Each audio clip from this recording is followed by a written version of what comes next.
मेरे प्यारे देशवासियों, नमस्कार। इस ऐतिहासिक अवसर पर आप सबको संबोधित करते हुए मुझे बहुत प्रसन्नता हो रही है। गणतंत्र दिवस की पूर्व संध्या पर मैं आप सबको हार्दिक बधाई देती हूँ। आज से 75 वर्ष पहले 26 जनवरी के दिन ही भारत गणराज्य का आधार ग्रंथ यानी भारत का संविधान लागू हुआ था।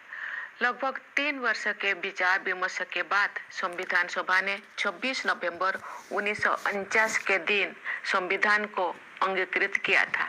इसी उपलक्ष्य में 26 नवंबर का दिन वर्ष 2015 से संविधान दिवस के रूप में मनाया जाता है। गणतंत्र दिवस का उत्सव सभी देशवासियों के लिए सामूहिक उल्लास और गौरव का विषय है।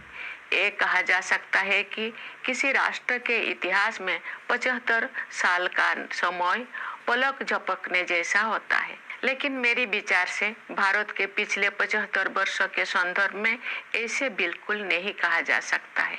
ये अकालखंड है जिसमें लंबे समय से सोई हुई भारत की आत्मा फिर से जागी है और हमारा देश विश्व समुदाय में अपना समुचित स्थान प्राप्त करने के लिए अग्रसर हुआ है। विश्व के प्राचीनतम सभ्यताओं में शामिल भारत को ज्ञान और विवेक का उद्गम माना जाता था, लेकिन भारत को एक अंधकारमय दौर से गुजरना पड़ा। औपनिवेशिक शासन में अमानवीय शोषण के कारण देश में घोर गरीबी व्याप्त हो गई। आज के दिन सबसे पहले हम उन शूरवीरों को याद करते हैं जिन्होंने मातृभूमि को विदेशी शासन की बेड़ियों से मुक्त करने के लिए बड़ी से बड़ी कुर्बानी दी। उनमें से कुछ स्वाधीनता सेनानियों के बारे में लोग जानते हैं, लेकिन बहुतों के बारे में उन्हें जानकारी नहीं थी।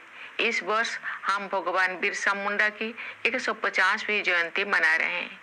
वे ऐसे अग्रणी स्वाधीनता सेनानियों में शामिल हैं जिनकी भूमिका को राष्ट्रीय इतिहास के संदर्भ में आप समुचित महत्व दिया जा रहा है। 20वीं सदी के आरंभिक दशकों में स्वाधीनता सेनानियों के संघर्षों ने संगठित राष्ट्रव्यापी आंदोलन का रूप ले लिया। देश का सौभाग्य था कि महात्मा गांधी, रविंद्रनाथ टैगोर और बाबा साहेब आम्बेडकर जैसे महान विभूतियों ने हमारे देश के लोकतांत्रिक मूल्यों को फिर से जीवंत बनाया। न्याय, स्वतंत्रता, समता और बंधुता केवल सैद्धांतिक अवधारणाएं नहीं है जिनका परिचय हमें आधुनिक युग में प्राप्त हुआ है। ये जीवन मूल्य तो सदा से हमारी सभ्यता और संस्कृति का अंग रही है। नव स्वाधीन भारत के संविधान और गणराज्य के भविष्य को लेकर जो आलोचक संदेह व्यक्त करते थे, उन लोगों को इन्हीं जीवन मूल्यों के बल पर पूरी तरह से गलत सिद्ध किया जा सका। भारत के गणतांत्रिक मूल्यों का प्रतिबिंब हमारी संविधान सभा की संरचना में भी दिखाई देता है। उस सभा में देश के सभी हिस्सों और सभी समुदायों का प्रतिनिधित्व था। सबसे अधिक उल्लेखनीय बात ये है कि संविधान सभा में सरोजिनी नायडू, राजकुमारी अमृतकर, सुचेता कृपलानी, हंसाबेन मेहता और मालती चौधरी जैसे 15 असाधारण महिलाएं भी शामिल थी। दुनिया के कई हिस्सों में जो महिलाओं की समानता को एक सुदूर आदर्श समझा जाता था, तो भारत में महिलाएं राष्ट्र की नियति को आकार देने में सक्रिय योगदान दे रही थी। हमारा संविधान एक जीवंत दस्तावेज इसीलिए बन पाया है क्योंकि नागरिकों की निष्ठा सदियों से हमारी नैतिकता परक जीवन दृष्टि का प्रमुख तत्व रही है। हमारा संविधान भारतवासियों के रूप में हमारी सामूहिक अस्मिता का मूल आधार है, जो हमें एक परिवार की तरह एकता के सूत्र में पिरोता है। पिछले 75 वर्षों से संविधान ने हमारी प्रगति का मार्ग प्रशस्त किया है।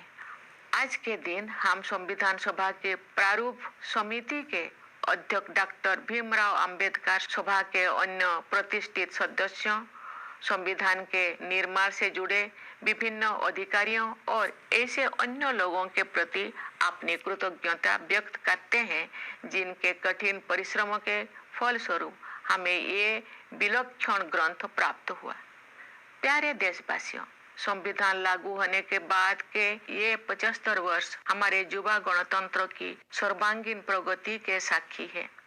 स्वाधीनता के समय और उसके बाद भी देश के बड़े हिस्सों में घोर गरीबी और भूखमरी की स्थिति बनी हुई थी, लेकिन हमारा आत्मविश्वास कभी डिगा नहीं।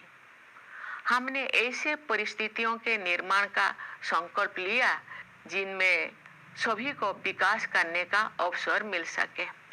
हमारे किसान भाई बहनों ने कड़ी मेहनत की और हमारे देश को खाद्यान्न उत्पादन में आत्मनिर्भर बनाया। हमारे मजदूर भाई बहनों ने अथक परिश्रम करके हमारा इंफ्रास्ट्रक्चर और मैन्युफैक्चरिंग सेक्टर का कायाकल्प कर दिया। उनके शानदार प्रदर्शन के बल पर आज भारतीय अर्थव्यवस्था विश्व के आर्थिक परिदृश्य को प्रभावित कर रही है। आज का भारत अंतर्राष्ट्रीय मंच पर नेतृत्व की स्थिति हासिल कर रहा है।